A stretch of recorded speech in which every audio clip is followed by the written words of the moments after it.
Oh, All no. right, awesome. And we are live. Very cool. Yeah, no, thank you so much for joining me. Yeah, I'm glad to be here. All right, so welcome to the Cool Data Project Show. I am Kristen Kerrer, a developer advocate for Comet, where with one function, you can make your ML training runs reproducible. And this is the Cool Data Project Show, where I interview practitioners in ML, DL, and AI about cool projects that they are working on. And the cool project that we're talking about today is Eugene's the text API. So Eugene, it would be super excited to have you here, and it'd be awesome if you could introduce yourself and tell us a bit about what you're working on. Yeah, sure. Yeah, I'm glad to be on the show. So I'll kind of just like start with like my like entire like background story. So I was born in China and I moved here when I was 3. My parents came here to do grad school, and we moved around a lot. And we ended up settling in North Carolina. And while I was there, I did like the very classic like Asian stereotype thing where my parents were like, "You should do math," and I was like, "All right, cool." So I did a bunch of math contests, and that kind of led me into doing computer science like pretty naturally. When I got to high school, one of the computer science teachers there was like, you should participate in this computer science contest. And I was like, okay, cool, I'll do that. And so I did. And then I won that contest. It's called ACSL. I won it twice in a row. And IBM happens to be headquartered in Durham, North Carolina, or they happen to have a headquarters in Durham, North Carolina. And I happened to basically someone there reached out to someone who reached out to someone who came to me and was like, hey, you should apply for this internship. And I was like, okay.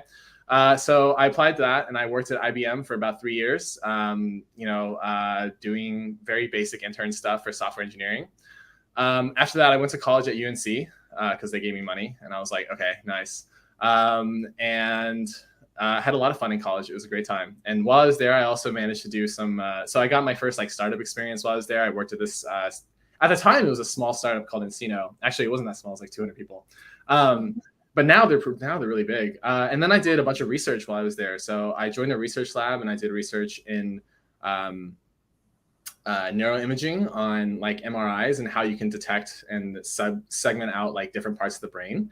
And then I did a summer research camp. Summer research, what's it called? It's a research experience for undergrads, and that was on kind of data integrity. And so that was a really fun program. Like I signed up for this program, and like week 2, they were like, here's a bunch of papers, go read a bunch of papers and come up with a research thesis. And I was like, dude, I have no idea how to do any of this. But I ended up working on some random crap.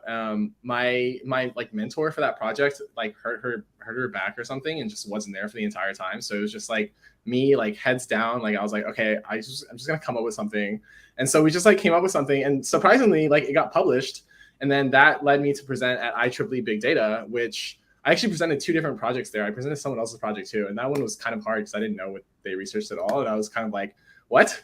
I don't know why I'm presenting this. But that actually ended up getting me a job at Amazon. I presented there. Some guy at Amazon was there, and he was like one of the SCs, and he was like, hey man, it really looks like you know what you're talking about. Would you like to come work at Amazon? So we had a couple chats, and then I did my interviews, and I ended up working at Amazon after college. That while I was there, I got placed on this like really small team that was just starting to build out their product. And what they were building was an auto ML system, which manages your machine learning life cycles over time, probably kind of similar to what Comet does.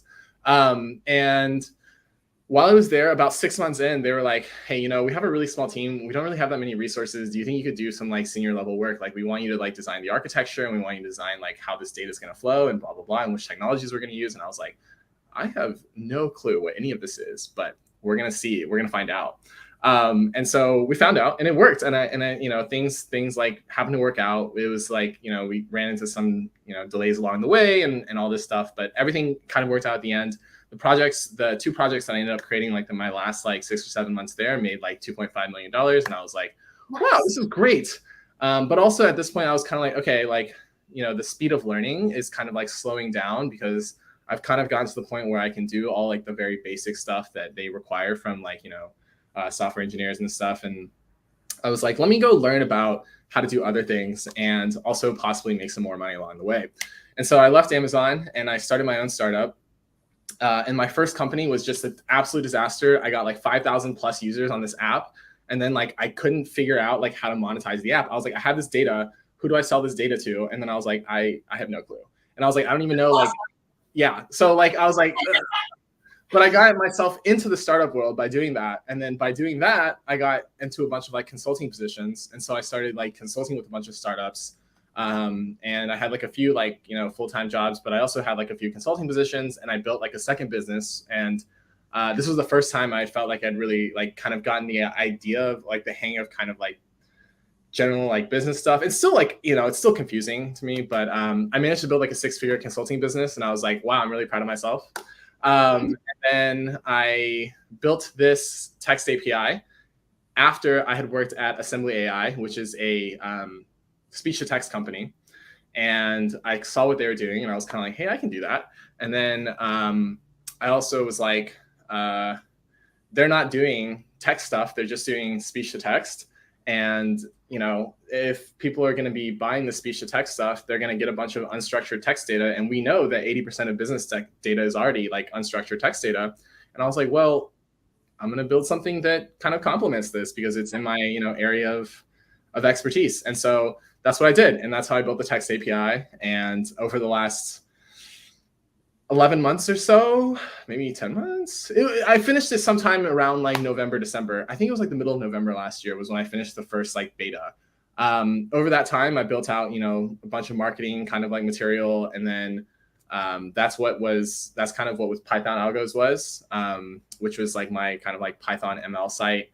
And yeah, we got our first sale in August. I basically like was like, yeah, thank you. I basically was like, okay, I'm gonna quit my job now. And so I decided to like jump into this like full time with basically no idea what was going on. And now I've learned a lot in like the past 2 months.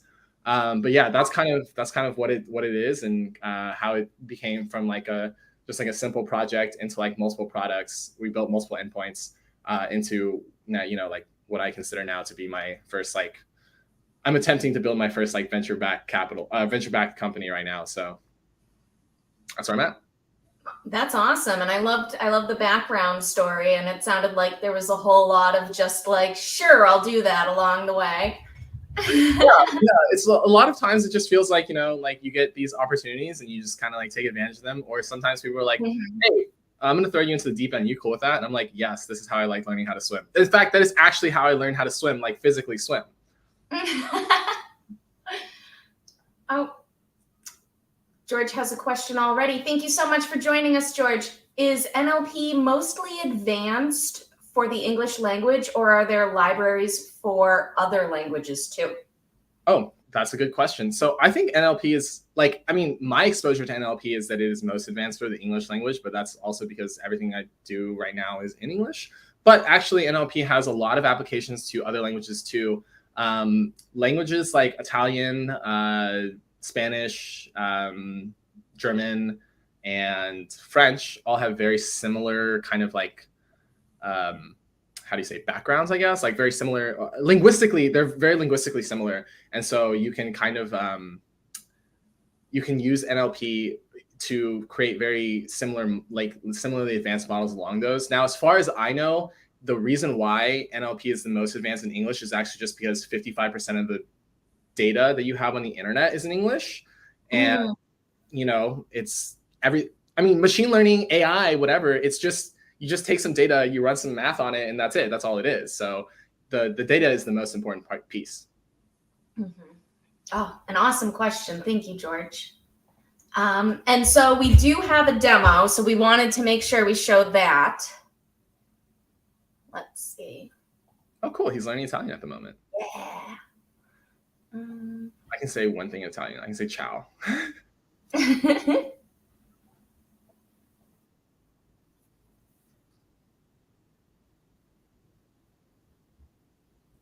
Oh, is this the video demo? Oh yeah, welcome human one. Yeah, that was the username that I made. Oh, can you hear the background on this? Can you hear the noise on this?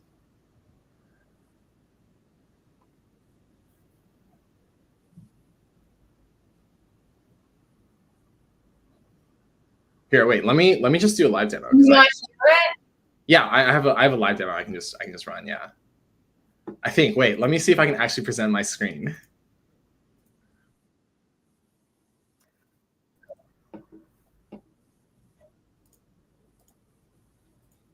Can you see this?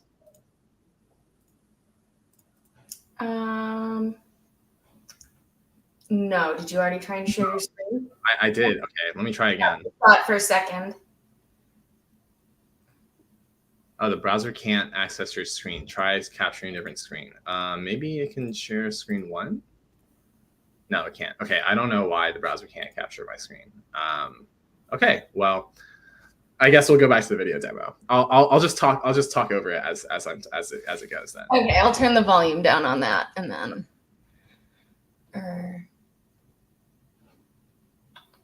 Wait, can you hear it? 'Cause I couldn't hear it running, so I thought there was like an audio. I can hear it, but it's because it's running on my. Like I'm hearing it out of my speaker because I'm running it. I don't know why it's not working. Okay. But okay, it's muted and I've hit play. Okay, it's muted, you've hit play. So here's I basically talk about how you import the requests library and you create some headers. And your headers, you just need to tell the application that it's a JSON type content and you need to send the API key. And then in the body, all you have to do is send the text and put a string there. And then you put the endpoint. And the endpoint that we're using in this specific example is named entity recognition, which is one of the most popular ones for industry. And then you get a response, and then you print out the response and you print out the text. And you see the named entities that are named in this. Yujin Tang is the founder of the text API, and that's basically all there is to it. And you can sign up and you can start using this, and like literally the demo that I have on YouTube is like 2 minutes long. So, and then there's a bunch of other like endpoints that you can use. They're all basically the same. All you have to do is change like one part of the URL, and then that's it. You put in the text, and that's the whole thing. All right, awesome.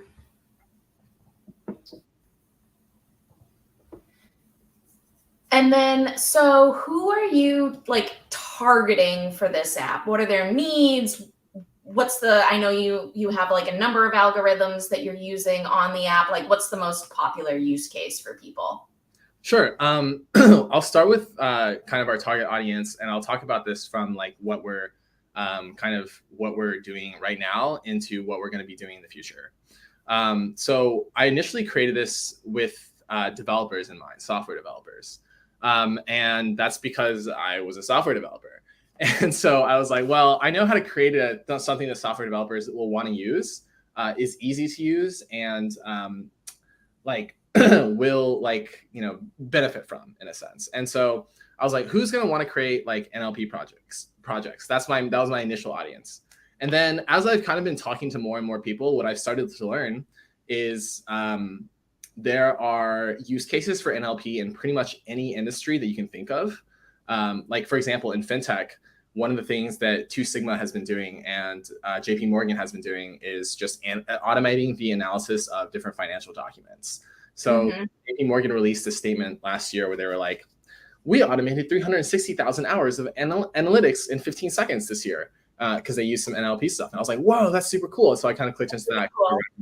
And then I saw a 2 Sigma report where they were like, we use NLP to analyze the sentiment of these finance, blah, blah, blah. And I clicked into it and I was like, you guys are using like 1, 0, -1 for words. Like there are more ratings than you can do for this. You can get a more accurate sentiment if you have a better sentiment analysis technique. And so that was basically like, I was like, well, we have a better sentiment analysis technique already.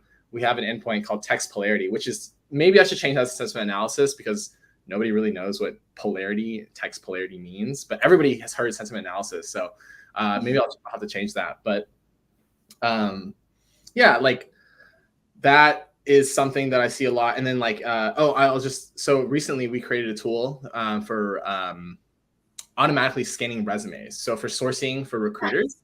So some recruiters, or I guess all recruiters generally spend about, 15 hours or so a week, maybe more, kind of just reading through resumes and being like, all right, does this person have the skills that, that I blah, blah, blah, blah, blah, that I'm looking for? And then you're like, okay, well, I need to look for Python and I need to look for, like Django, and I need to look for Flask, or I need to look for Python and Node, or, all of these different skill sets. And we created something and we're literally in the process of releasing it to the public right now. It's currently in like closed beta. But the website is actually up if you want to pull it up. It's at tsunami.thetextapi.com. And we're releasing it with help from AEP, Ancient Elite Performance. That's it's one of my friends who does like recruiting. He does like a specific recruiting firm out of Hawaii that recruits for companies in Hawaii and for people in Hawaii. So that's our first non-base infrastructure layer. But we aim to build the infrastructure layer for natural language processing, the next generation of the infrastructure layer for natural language processing. And when I say this, I don't just mean like the API layer. What I mean is like, eventually we're going to expand this into like a no-code, low-code platform. So that people who, so that people, this is like the way that I see like technology going. Like the easier it is to use a technology, the more people will use it, right? The more people will use it, the more like use cases you get, the more you can evolve your technology, so on and so on. And so this is what we're moving towards. And the reason why we're moving towards this is because,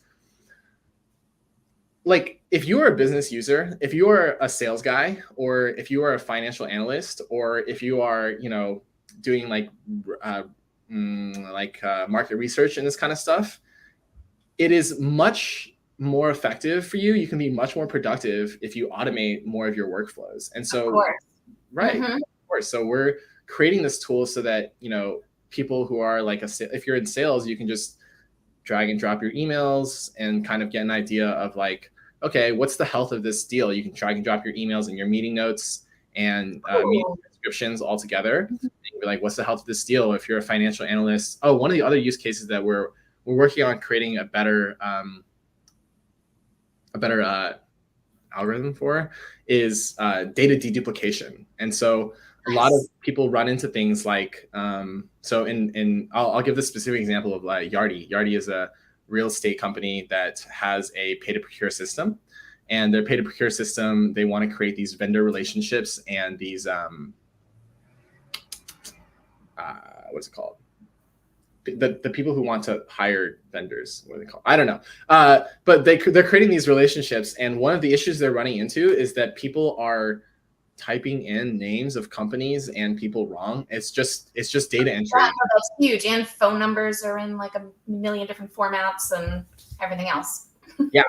Everything is kind of like, when humans enter things, there's naturally human error.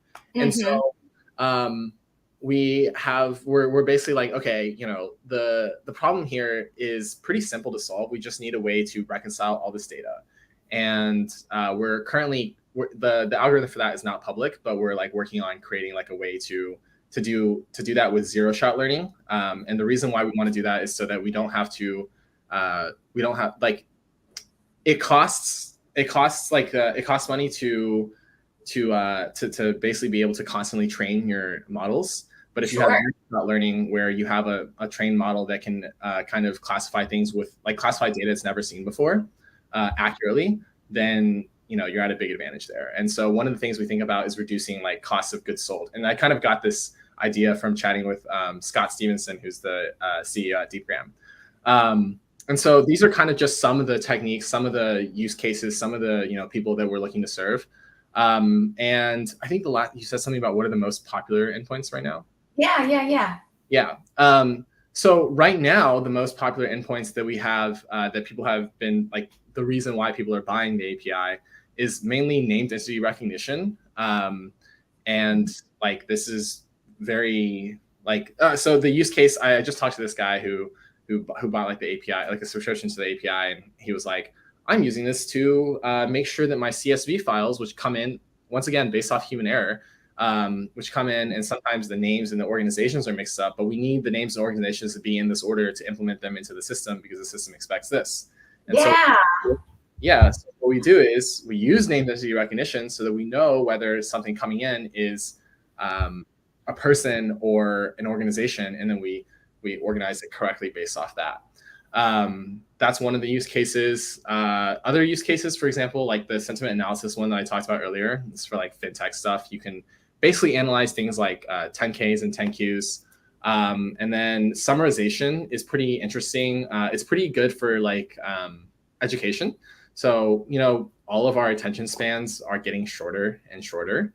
And I mean, like, there's a lot of reasons for this. I blame TikTok.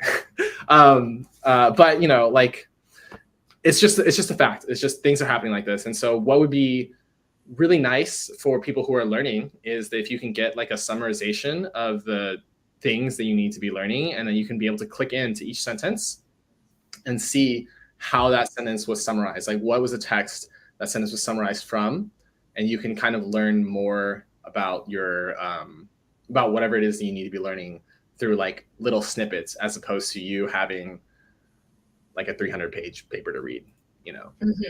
And then one of the other interesting things that we have is similarity by sentence, which is mostly like plagiarism, for like plagiarism stuff. You can just detect for detecting plagiarism, or you can detect how closely related two documents are if you just throw the text in there. So, and then I have a very interesting personal use case for sentiment analysis for the text polarity. I like football, and one of the things that you can use for betting on football, and by the way, I don't condone sports betting. I don't know. I don't want to say I condone sports betting. And I like gambling. Anyway, you can use this the sentiment analysis to basically grab like public sentiment on different football teams and different games, and then you can use that kind of the information that you gather about their sentiment. And so I use Twitter for this, and I did this last year. And so I did this last year with, I think it was like 20 some games, and basically just bet on the outcomes of these games using Twitter sentiment, and won more than 60% of the time. So nice. That's awesome. That's awesome. Yeah, thanks. Yeah, it was fun. I was like, oh, cool.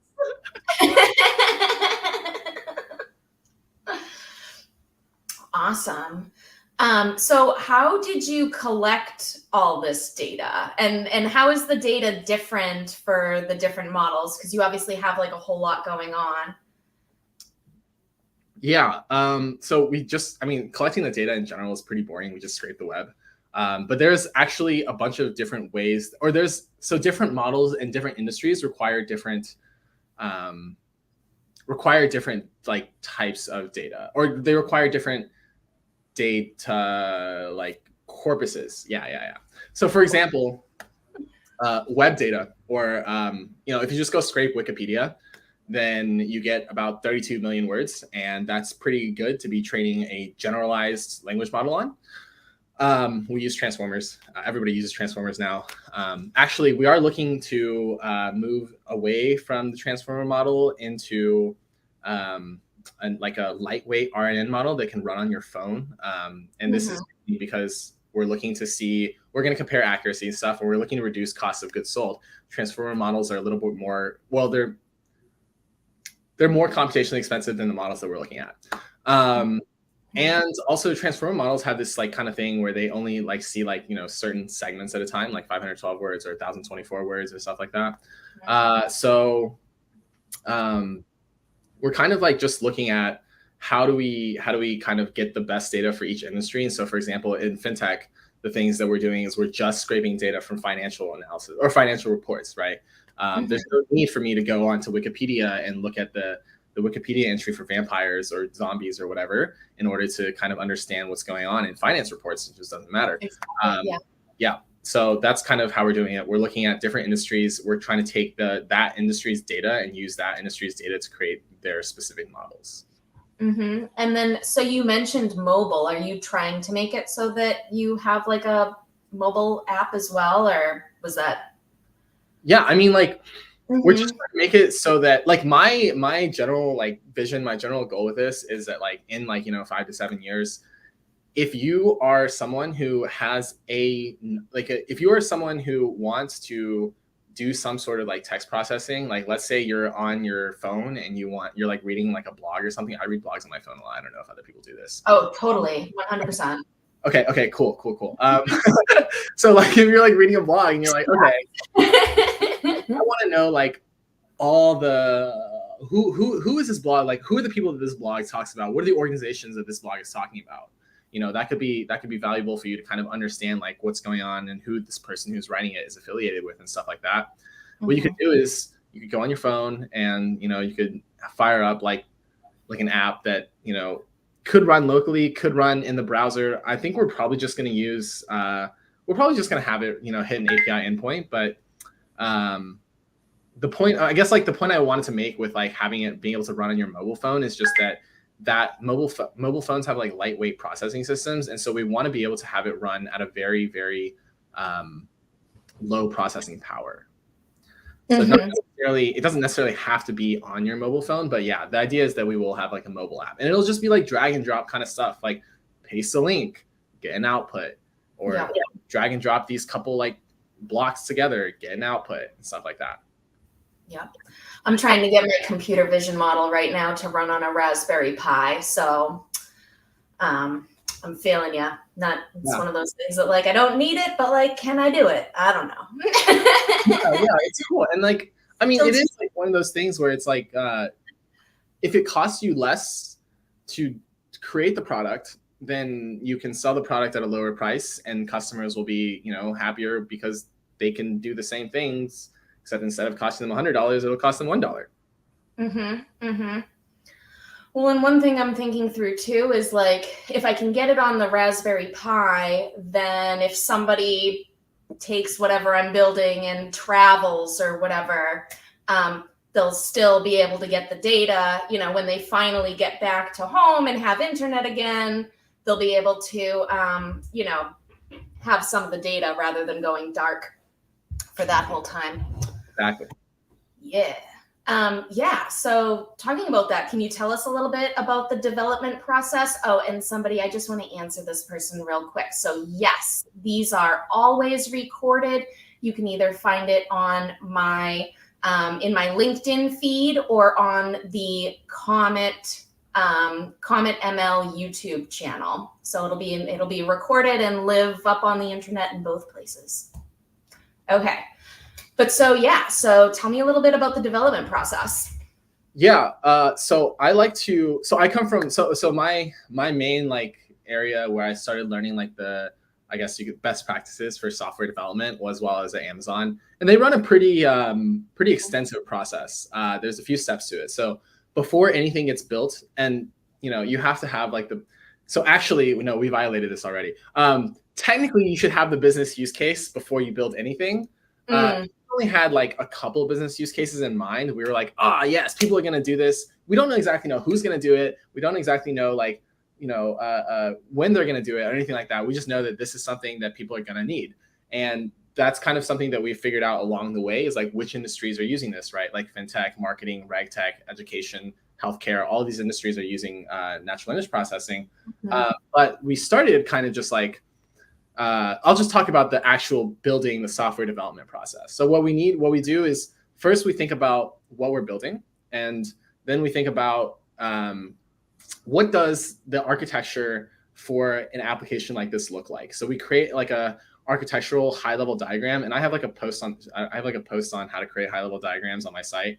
I don't know if should I drop this in a link somewhere? I don't know. Or we can after the show, we can add it in the comments so that everyone will see it. Yeah. Okay. So we create a high level diagram, which basically is like if you are familiar with architecture, it's like a blueprint. And then from there, we create a low level diagram, which is, if you're familiar with architecture, it's like a 3D model. And then we go and we make sure that all the interfaces are specified, and we know what the API interfaces are. So if I call this data, like what am I gonna get returned, right? Or if because APIs are basically black boxes where you're like, here's some data, and the API is like, here's your data back, and you're like, okay. yeah, basically, that's basically all it is. And so we create these contracts to make sure that these APIs are gonna be, so we know that what the APIs are sending, and we know what the APIs are doing, and we know how to operate with them. And once we have that, then we go in and we do this next step. It's called interfacing, where you make sure all the methods follow an interface that you set beforehand. Basically, you set and agree on so that people know what it is. So then all the methods have that, and then we go in and we do the actual coding. And so, being a startup, we don't always follow this exact method, but if like we do the coding and stuff and the interfacing or like the stuff beforehand, we always make sure to go back and build out the diagrams and build out the interfaces and have the API contracts on hand. Because like if someone else were to come in and like we want it so that it's easy for someone to come in and start helping us build things, right? Because this is like speed of execution is one of the most important things that you can have in a startup. And so it's kind of this trade-off between, do we just build, or do we build and document things? And I'm always a big proponent of documenting things. And I've been a victim to this because I forgot to document my code the first time I wrote it around. And that was, when I look back on it, I was basically like, oh, God, what did I even write here? What was this about? What does this code do? So I've been my own victim of this, and so I'm a big proponent of documenting code and making sure that people are able to read it and jump in and do things. Yeah, I've done that to myself a lot. Yeah. And so in addition to not documenting code, have there been any other problems, like gotchas along the way, things that you maybe learned from a little bit of pain or? Sure. I mean, a lot of it's been around code documentation. A lot of it is actually, so this is pretty interesting. So we have 3 people working on the text API right now. I'm going to shout out to Nick and Michelangelo. They're helping me work on this, the text API. I don't think they're watching this, but they are kind of like helping out, build out like the front end and other pieces of the back end and stuff like that. So initially I created the back end, and oh my God, I remember this. When I initially created this, like I had no idea how to use any cloud systems other than AWS, which I only knew because I worked at Amazon, and we couldn't use AWS for this because at the time, Lambda functions on AWS only supported up to 512 megabytes of memory. Our models are 3-point-something gigabytes. So I was like, fuck, like what in the world? How do we do this?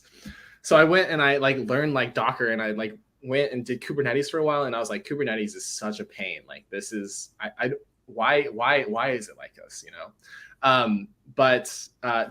So yeah, part of it has just been, you got to learn a lot of new cloud tech, and because different like cloud providers kind of like have different advantages and disadvantages, we ended up going with DigitalOcean because it was pretty easy to just spin up an app. And now they even have like horizontal scaling where like it's just like I don't even need to worry about that either. Let's see what else has been. Right. So we have a global team. Michelangelo's in Tokyo, Nick is in North Carolina, I'm in Seattle. So a lot of it has been the difference between Tokyo and Seattle. Tokyo, I don't it's like I think it's like 7 hours. We're gonna look this. I'm just looking this up right now. Oh, going the other direction. Oh, it's 8 hours. Okay, there's 16 hours ahead. So like, I don't even know what day it is, but we all have like it's Thursday today. We don't know what day it is in Tokyo. I think for them maybe it's Friday. I don't know. We have like these like weird like. It's all over the place. So. Yeah, lots of async development. Yeah, a lot of async stuff. A lot of things is just like. You know, like I think part of it is also like being like the type of person that I am. I'm kind of like I'm like online and like available on Discord like basically all the time. We use Discord to communicate. Yes, you are. Yeah, and so I'm like basically always available to like talk about this. I'm like, okay, ping me, I'm there, you know. But it's like not everybody is, because you know people like these guys are not like working on this full time. Like they have like. I'm the only one working on this full time, right? They have like their jobs that they also do and stuff like that. And so we all got to kind of coordinate around like these different hours. And a lot of it has just been like, a lot of it's just been like, okay, when can we like have time on the weekends? Who has time in the afternoon? And then so I'm like up at like 5 a.m. so that I can like chat with Michelangelo basically anytime. And I go to sleep around like, you know, like 9 or 10, because that's about the time that like, but Nick is kind of like, he's on the East Coast, so he's kind of like sleeping by like midnight. And so like, you know, we're all just kind of like trying to balance this out. So that's been an interesting experience as well. I think like a lot of the difficulties around this have not been around building the product, but a lot of the difficulties around this have been around creating the business around the product. And so, you know, coming from like a software engineering background or, you know, any engineering building type background, you kind of understand how to build things pretty easily. And so turning your projects into different products that you can sell is not a difficult task. What is difficult about this is actually selling the products. You got to go find the people who need your products. Talking to humans. Right. You gotta go talk to people. You gotta find people. You gotta talk to people. And so like right now, our sales have just been like totally random, just absolutely random. Like there's like no real process yet. And I think this is probably the case in most early stage startups. Is just what it's like. And I guess really the hardest part about all of this is just believing that I could do it. Really, like that's the hard part. That's it. Because people are gonna tell you no all the time, or they're gonna ignore you, or they're they're gonna be like, this is a bad idea, and you're just gonna be, or like how how are you gonna win the market? It's like sometimes you're just like, I don't know, like, but we are. I don't know, like I'm coming up with the reasons as we speak, right? Like it's a lot of things, like you're just doing things live, and it's just like, oh, people are hitting you with questions that you've never even thought about, and you're just like, and a lot of it is thinking on the fly. Do you feel like your mindset has come a long way around that, or do you think that you're still sort of just like the daily pep talk? This guy told me no, well, whatever, dude. I'm like still trucking today. yeah. It's like, I think I've come a long way from like when I first started, because like just like coming from like an academic kind of background, like I was basically a straight A student. I got to college, I got my first C in Calculus 3 because 20% of my grade was attendance and I didn't show up to class. Yeah. And I was like, what the hell? I didn't even know that. I was like, this is college. Why is my grade what? But the professor's like, I was on the syllabus. Yeah, and I'm like, well, I'm here to do math class. I didn't read the syllabus. Come on, it's not English. But like I have this almost like perfectionistic kind of like attitude towards things. And so like getting like rejected and just people saying no and people ignoring me it was really hard at the beginning. It was really, really hard at the beginning. And now it's I mean, it's still like hard. It's like, it doesn't feel good, but it's more like, I like the way my neighbor's a sales guy, and I like the way he describes this. He's like, I kind of go into work every day and it's like pulling a slot machine. You're just, what's going on today? Is it going to be good? Is it going to be bad? I don't know, but we're going to find out. And I was like, I kind of like that approach. And so, the pep talks are not daily. The pep talks are hourly. The pep talks are like, you got to just get through the next hour, just get through the next minute. Like just send this email, what's the worst that can happen? They're going to ignore you. Okay. They're going to ignore you. Like, move on. So a lot of it has just been like being like, okay, I can do this. You got to believe that you can do it. You got to believe that the product that you're selling and like the projects that you're doing are like the best. And for me, it was like, it's hard to believe some of these things. It was hard. It's not hard anymore because now I've done like the market research and I'm kind of like, oh, there really just aren't any better products that are more accurate or faster or whatever on the market. Or if there are, I haven't been able to find them. And if I can't find them, I'm betting other people can't find them either. So like, I'm good at Googling. That's your whole job as a software engineer. Yeah. No, and you're great at SEO. Like Yeah. I'm like, but at the beginning, it was just kind of like, I was like, oh, this is so easy. Like literally anybody could do this. Anybody who has any amount of NLP knowledge could just spin up this thing. And I was like, oh, I wonder why anyone hasn't done it yet. So now I'm like, okay, so probably I was wrong that anybody could do this. It's probably because I have a background in this and that's probably why I can do it. And then B, like, I was like, this is just like very like plain basic things. But I was like, it just turns out if it's not publicly available on the internet and it's hard to find, like, I think I have the best technology out now. I fully believe that. And so it's like easier to kind of go around like saying that, going around telling people that and stuff like that. But a lot of it, it's definitely like hourly pep talks. It's like, okay, nice. These people are going to say no, that's okay.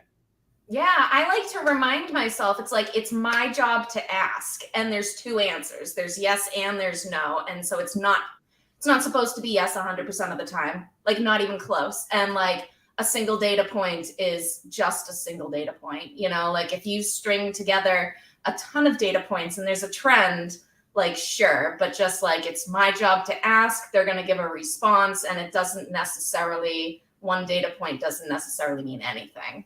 Exactly. That's kind of how I look at it too. Yeah. You got to look at the trend in data over time. Mm-hmm.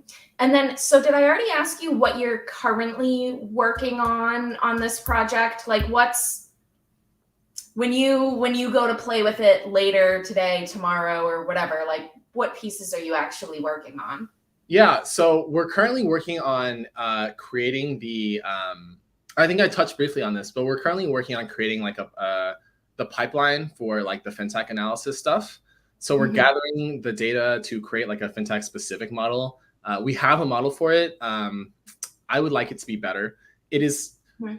It's better than the other models available online publicly, but that's just because there's like no other. They don't exist. So you're better than nothing doesn't mean anything. But it's like I want it to be a bit better. So we're gathering kind of like more data on that aspect. We're building the pipeline to be able to automate, like, so basically the SEC receives 10K 10Q filings every so often. The 10K is the filing, the 10Q is the quarterly filing, and we just are creating a pipeline that automatically pulls that data down, runs it through our system, and gives you like some results on different companies. Eventually, we want to turn this into, like I said, like a no-code product. What it would be is you as a financial analyst, you come to me and you're like, I want to analyze Apple. And you put in AAPL or, whatever Apple's ID is. There's another, that's their stock ticker, but there's like another like 10-digit ID. If you know the CIK ID, you can use that too. And we'll go and we'll gather the reports, and then we'll give you a sentiment and things like that. And eventually we want to be able to automate that. So you just say, hey, I want to know every time Apple files a quarterly report. I want to know every time Google files a quarterly report, every time Microsoft files a quarterly report, anything like that. We'll be able to kind of like automate those kind of like sentiments and grabbing the data and running the sentiment on that. The other thing that we're building is we're fleshing out the Tsunami app that I was talking about. That's for recruiters and their sourcing tools. And then what else are we doing? We're looking into kind of the data deduplication side of things. Like, so we do actually, so Michelangelo came up with this algorithm, and it kind of, it does the zero-shot learning that I was talking about. And what we wanted to do is we wanted to be able to do that specifically for like names and companies. So right now it's very good at things that you can find very often on the internet. For example, country names, city names, things like that, very easy. But when it comes to like organization names or things like that, it's a little bit harder unless you're just working with a brand like Nike or Adidas. Like that's easy. But like smaller, like less known kind of like, so like, for example, the text API probably wouldn't be able to do that yet. But like those are kind of like the things that we're working on. And then I'm also working on like building the company aspect of this. So I'm like, emailing VCs, emailing, different companies in different spaces, trying to making friends on Reddit. Like that's how I reached out to you. I was like, hey, I saw your post. I really like it. Let's have a chat. Yeah. And look, so we became friends, and that's great. And like, it's just like, it's a lot of what I'm working on is like trying to like talk to more people about it and just like getting their feedback on what they could use, what was important to them, and how we could serve them better. That's awesome. And so if somebody wanted to get started with NLP themselves, what resources would you point them to? So what pointers might you give them? Let me ask you to elaborate a little bit more on this question. When you say like get started with NLP, do you mean like building like the NLP pipelines, or just like being able to use the applications? Being able to like build pipelines. Okay. Yeah. So I think like to get started into that, I would say you should start with, there's two kind of things that you need to know to get into NLP. I think one is, I'm going to break NLP down into multiple different categories. So we have speech to text, machine translation, conversational AI, natural language generation, and natural language understanding, or natural language processing, which is the area that I mainly work at. So all of these are kind of the same in the end. You build a model, but you kind of build a model for different things. And so I'm mostly going to talk about NLP in the sense of like the text processing side of things. I guess this also applies to speech processing. But to be honest, I don't have as much expertise in that area, so I don't want to say things that may be false. The main two categories that you need to understand for getting started in NLP is computational linguistics, or linguistics in general, and then like neural networks, basically. And so I would point people to a good like a good book on neural networks, and this book is a bit outdated, but it's Michael Nielsen's Deep Learning and Neural Networks, or maybe it's called Neural Networks and Deep Learning. It was written in 2013. It was written for Python 2, so it's a bit outdated. I have written like a Python 3 version of some of the code, so that is available on the internet as well. But that book is pretty good. It takes you through like what neural networks are, what they do, kind of how they work, and things like that. And I would highly recommend that to anybody who wants to learn more about neural networks. Another good resource would be like if you go to PyTorch and you just go to their website. A lot of also like, I'm going to plug my educators here. So, I'm creating this kind of like initiative to raise AI literacy in the world. And I think that a lot of the people that I kind of reach out to for this are people that I see creating things that will help you get into AI and understand, learning and understand neural networks and deep learning and things like that. Even like, so like your blog, Data Moves Me, that's great too. Like data is basically the base layer of any sort of natural language process, of any sort of neural network, of any sort of machine learning, of any sort of AI. Like, I'm just going to this layer, but data is the most important thing. The data that you have is the most important thing. So you have to understand that. You have to understand how to read the data. You have to understand what data you need. You kind of have to understand like, what data applies to what. So that's really important. And then computational linguistics, that's a bit of a tougher subject to really nail into. I took a few like linguistics classes, not a bunch, but like 3 or 4. And I guess like, do I have any really good books for this? Steven Pinker has a good book. I can't remember the title. I think it's called Dr. Doolittle's Delusion, something like that. But it talks about linguistics, and it talks about like the basis of like what makes, how you kind of like can think about linguistics, how you think about human language, how you think about natural language. Stanford has like a blog site, I don't know, something. They have a bunch of resources along their Stanford NLP package that talks about computational linguistics, and kind of you can use that to learn about computational linguistics as well. Nice. I'm writing that down. Yeah.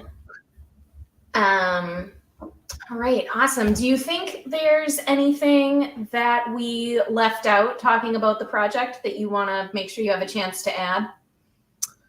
Do I think there's anything we left out that I want to have a chance to add? No, I think we've covered most of it. I mostly want to say, like, if you are interested in using like NLP in a business use case, hit me up. Holla. And so where can people find and follow you if they want to follow you or holla? Yeah, so I do a lot of things. I run a lot of things. You know what? I think this would be a perfect time for me to talk about the other couple initiatives that I have that kind of are related to the text API. So let me back up. Let me say a couple things about that. So I have these other, like, one of my like personal objectives in life in general is to raise like technical literacy in the world. And I think part of this is just because like I think it's very important. I see that a lot of things are starting to move towards this pathway of like automation and using software to do things. So part of this initiative, I created like this AI educators organization with Kristen's help. We are looking to basically find ways to create to help the world learn about AI. That's one thing that I think is important. It's not entirely related to the project, but I do use the project as like part of the I use the project. I use the site and the project together to kind of like propel people's ability to leverage natural language processing forward. And then the other thing I do is I write a lot of educational material on pythonalgos.com. You can find me there. I am pretty responsive. I just responded to someone's comment today. And then where else can you find me? LinkedIn and Twitter. My Twitter is @Eugen_Tang. I don't know if you can see my name anywhere here, but you've never corrected my pronunciation of your name. there's no like I mean, the correct pronunciation of my name is actually pretty like difficult. The correct pronunciation of my name is Tang Yujian, which most English speakers can't do. So I'm just like, if you can get close to Yujin, like I know you're talking to me, and that's about all I really need to know from that. So as long as you can get say my name wrong all the time too, and I'll respond to whatever. I'm like, you know, like people just spell things wrong. It's whatever. People have difficult names. Like one of my friends, like her name is Chloe. Oh, sorry, their name is Chloe. But they get a lot of emails that says Chol. Like Chloe is the easiest name you can like. And it's not like so uncommon. Like it's not the most popular, but like people have heard of it. Yeah. So, you know, like I'm just not surprised when people like mispronounce my name or misspell my name. I'm actually like, I'm at the point where I'm just like happier when people actually spell it right than anything else. Cause I'll have people spell it like without the A or without the I or with the I in front of the J or like just absolutely just like, I'm like, all right, I don't know if you have dyslexia or something, but you know, whatever. So yeah, you can follow me on Twitter, follow me on LinkedIn, or you can just Google my name. Like I come up as basically all of the first page. Yeah. It's a pretty unique name. So. All right. Awesome. Well, thank you so much for coming on. And for anyone out there, if you have a cool data project, you can feel free to reach out to me, and I'm happy to chat with you about your project and maybe be on the show. And yeah, so thank you everyone for coming today. I thoroughly enjoyed the session today, Eugene. Thank you so much. And I'm sure we'll be chatting soon. Yeah. Thanks for having me on, Kristen. It's been really fun to, just to chat about this and yeah. All right. Awesome. Thanks, everybody.